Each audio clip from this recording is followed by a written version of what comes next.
always having a spatulated nozzle was found there.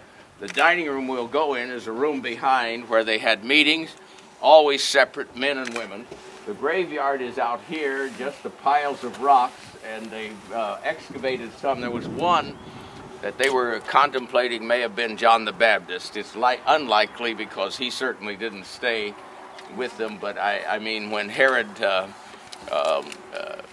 did his work, it wouldn't likely have been, he'd have been buried here, but nevertheless it was a bigger place, and of course if you can draw tourists by saying something like that, it's easy to slip to that direction.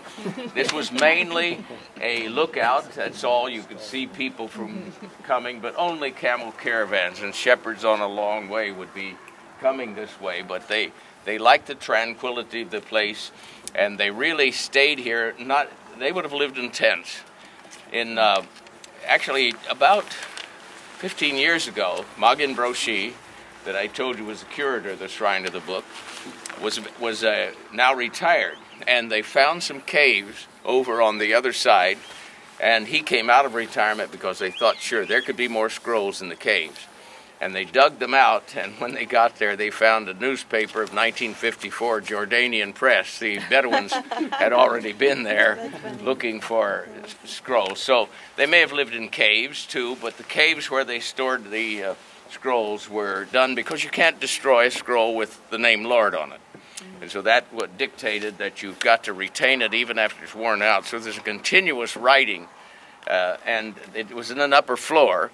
And the bench, like you saw, was collapsed, but it was in this side here was the scriptorium, where they had the upper level and where they were continuously copying the scripture day and night and reading it out loud for 24 hours a day, even though no one was hearing them. So now we will go and go on out to where we see that cave found here as well. And the Roman army came in 68. What happened is that Silva attacked it from the north and conquered Galilee and then came right down this way. And by 66, of course, is when they retreated. But they knew that they were coming at 68. They call it CE, which means Christian or Common Era. BCE, if you see, that's before Common Era, because in the Bible, the split of the ages is on the door of the Bethlehem stable, and the world goes by the years of Jesus' birth. But they find they had to flee in order to make it. Most went over into Petra, or not Petra, but a town over in Jordan.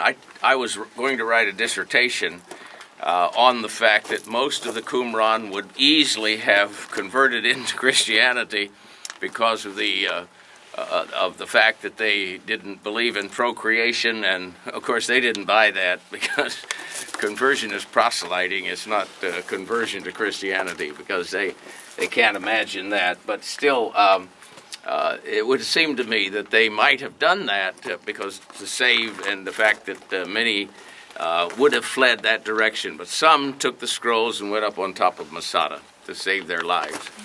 But this is where the scriptures were made, and had two stories up here and then below, and these are the scrolls they worked on. These would be rolled out. What they did was write them on leather. They killed and would make about 10.5-inch squares, sew them together, and always write on them, and then fold them up. Codex was not done until the 10th century, so everything was written on scrolls. It wasn't page on page on page. Very difficult to handle, you know, in Scripture, so that if you read it in public, and they finally had the Chumash, which would be part of a Deuteronomy, part of Genesis, part of the poems, Proverbs, and they read the whole Old Testament in one either 3 years or one in 1 year. In 1 year, it'll take about a 5-year ceremony, but they read it publicly, and they leave it where it was. And when we get to Nazareth, that'll have an impact on where it's thought to be the synagogue built above, the one Jesus came and entered and was asked to come and read the scripture for that day. And the scroll was open to Isaiah at that particular time. He didn't turn to the page, but he read what was to be read, and he didn't ask to read it. The cantor Jesus, you read it. He'd just come back from the temptation, and it was exact scripture that was to be read that day. We'll talk about that when we get there. They're all over this area, 11 altogether, I think.